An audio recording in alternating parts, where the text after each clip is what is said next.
Hello, good afternoon, Ambassador, Senior President, diplomatic personnel, other observers, and mainly journalists. The European Union Election Observation Mission is welcoming all of you today in order to present the preliminary statement for the runoff of the presidential election in Timor-Leste. I am giving the floor to the Chief Observer, Domènec Ruiz de Besa. Thanks to all of you for being here. Thank you very much to all of you for your presence here today, and thank you very much for being here. It is a great pleasure for me to present to you and to the people of Timor-Leste our preliminary findings with relation to the 19th April presidential election runoff. The European Union Election Observation Mission is in Timor-Leste following an invitation from the government of Timor-Leste. In total, the mission deployed 40 observers from 18 EU member states in order to observe and assess the electoral process in accordance with the national laws and international commitments agreed upon by Timor-Leste. The mission has had a permanent presence across the country since mid-February, and its findings are based on direct observation of some 200 campaign events and over 1,000 interviews and meetings conducted with the different interlocutors here in Dili, but also throughout the municipalities. On election day, our 40 observers reported from over 160 polling stations. Welcome. Across the 12 municipalities and the special administrative region of Ecuse and Beno. So it is after several weeks of intensive and comprehensive observation that I come here today to share with you the main findings of the work done by our mission so far. Findings that I'm going to present to you are still preliminary, as the crucial phase of tabulation of results is well advanced, but still ongoing. And therefore the electoral process is not, as you know, over yet, until the certification by the Court of Appeal. The mission is currently observing this process and will only be in the position to present the final assessment after that moment. Before presenting you our preliminary findings, allow me to express my appreciation to the government of Timor-Leste, the National Election Commission, CNE, represented here by its president, and the Technical Secretariat for Electoral Administration, STAE, also represented here by the director, and other Timorese authorities for their cooperation and assistance in the course of our observation. Let me also congratulate the voters of Timor-Leste, who yesterday went once again in large numbers to the polling station to cast their vote. Ladies and gentlemen, the mission concludes the following. José Ramos Horta and Francisco Guterres Luolo have competed in a campaign, hard-fought campaign by the two of them, in which fundamental freedoms were respected. The EU observers noted that candidates dedicated more efforts to direct voter outreach in this second round compared to holding large political rallies as in the first round of this election.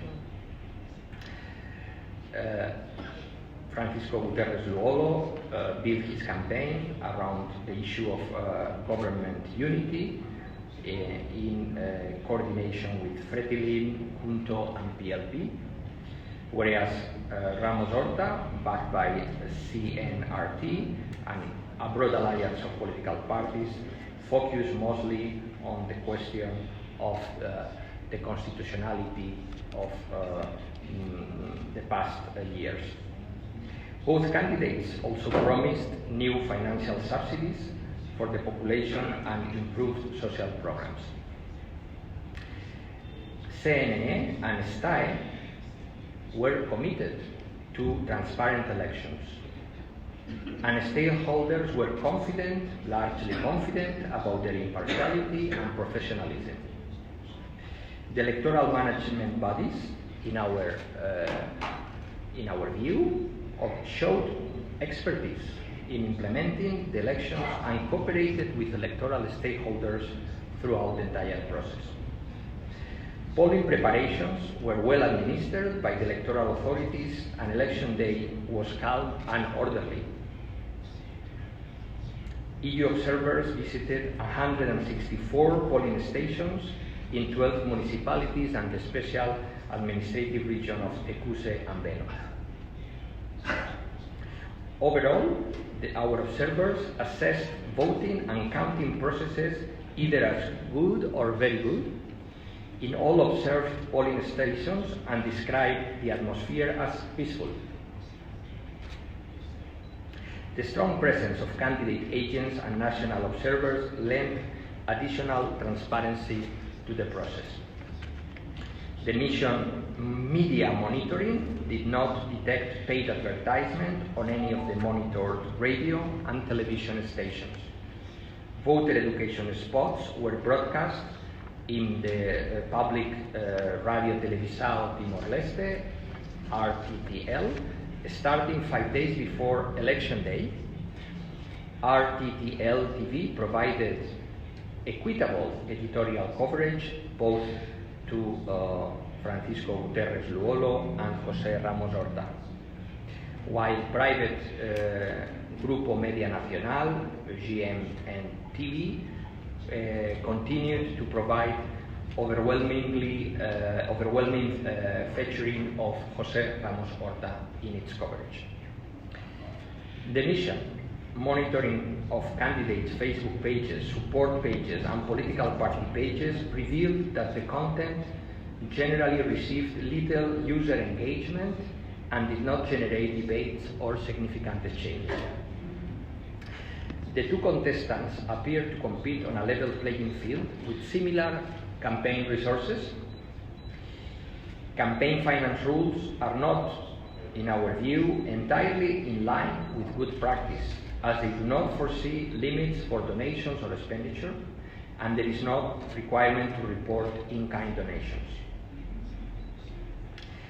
Our observers followed about 62 campaign events in this runoff and noted that despite an increase in the active participation of women speakers at these events, women attended in lower numbers in the second round. Furthermore, in comparison to the first round, there was little attention given to women's empowerment. As I mentioned in the beginning of my intervention, this electoral process is still ongoing, and therefore the mission will remain in the country to observe until the end of it. Following the conclusion of the process, I will come back again to Timor-Leste in order to present our final report, which will contain detailed recommendations aiming to improve future electoral processes in Timor-Leste. I deeply hope that the presence of this mission constitutes another sign of the long-lasting EU friendship and ties with Timor-Leste, and a valid contribution to the democratic development of Timor-Leste in this fifth election with our presence, and convinced that this democratic development for Timor-Leste is also very much discontinued, and a strong democratic development is also important for the region of Southeast Asia as a whole. I'd like to take also the opportunity to thank also my team, the long-term observers that have worked hard in the field, including also for election day the participation of members of the diplomatic community as short-term observers, and my core team, my Deputy Chief Observer, Alexander Gray, our Press Officer, Maria Telleria, and the other members of the core team for their hard work in these 2.5 months. Now, thank you for the attention, and we are at your availability. We are available for your questions and comments. Thank you very much, dear Chief Observer. Thank you very much, Mr. Ruiz de Besa. If there is any question, we will be very happy to answer them. So please raise your hand, and if you can introduce yourself, it will be very much appreciated. Thank you. Hi, I'm Peter Brent from Melbourne University. You said The that micro. Wait for the micro.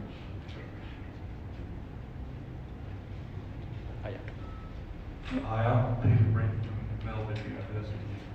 You said voting and counting were good or very good. Can you give us an idea of the scale that's available? What are the top and bottom categories that you've given to countries? Can you repeat the last part of your question? So what's the scale? It's good and very good. Is there an excellent? Is there a poor available? We do a 4-point scale, so good and very good or top. And the other time, so you can choose something that you have to take a stance whether it's good or not. And below good, or when we have bad and very bad, or poor and very poor. Okay, yes, our scale has 4 points. So, very bad or very poor, poor, good, and very good.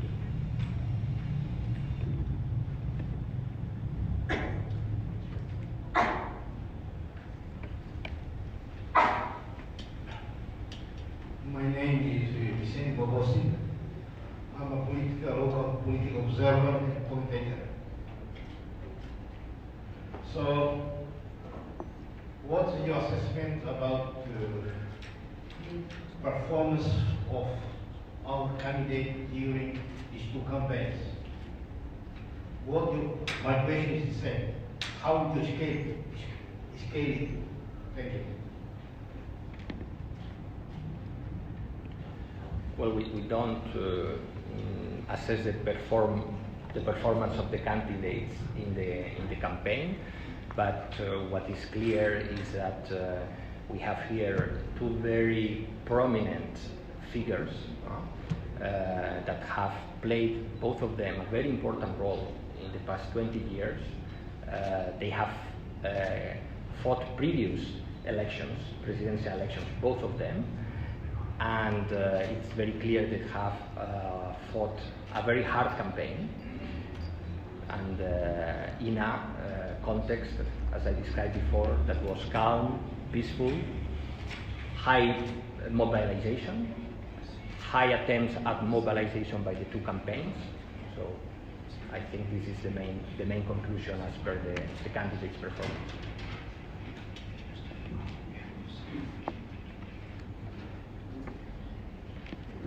If there is any more question, I think over there. Thank you very much. Hello, I'm Iqbal from TV Indonesia. I'd like to ask questions. You sent 26 delegates from European Union. We would like to know what is the different things about this election in 2022, because there are 16 candidates competing. What have you found here after observing the election for this year? Thank you very much. Do you mind to repeat your question? I think that we didn't catch it. Sorry. Okay. Yeah, if you get closer. To the front. Yeah. My voice clear. So, you sent 26 delegations from European Union here to Timor-Leste, and we would like to know what is the difference between this election compared to the previous one, since there were 16 candidates. Between the 2 rounds. 2 rounds. Mhm. Yeah. So we would like to know your takes on that. Thank you very much. Well,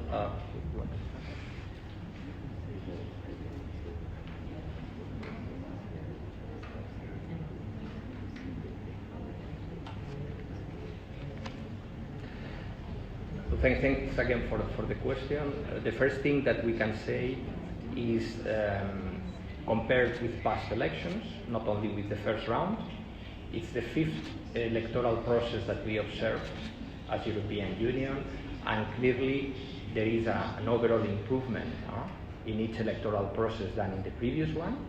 This is one important takeaway. Then in comparison with the first round, of course, in the first round we had 16 candidates, in the second round is 2. That changes the dynamic. One important difference between the first and the second round is that in the first round there was an intensive use of large political rallies as a way to campaign and communicate with the electorate. In the second round, there was a switch from both campaigns towards direct outreach, door-to-door, smaller door-to-door activities and smaller campaign events, and also an attempt at remobilization, obviously, the voters that they had in the first round, and also trying even to mobilize new voters for the runoff. Those are the main takeaways.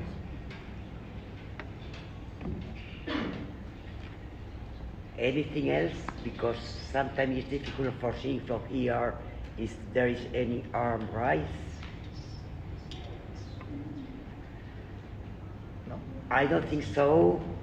Then again, thank you very much to the European authorities. Thank you very much to the Timorese authorities. We have been feeling very welcome and very happy in this country. And thank you very much to all the people that they are here with us, but mainly thanks to all journalists that you have been accompanying us along all these 3 months. Thank you.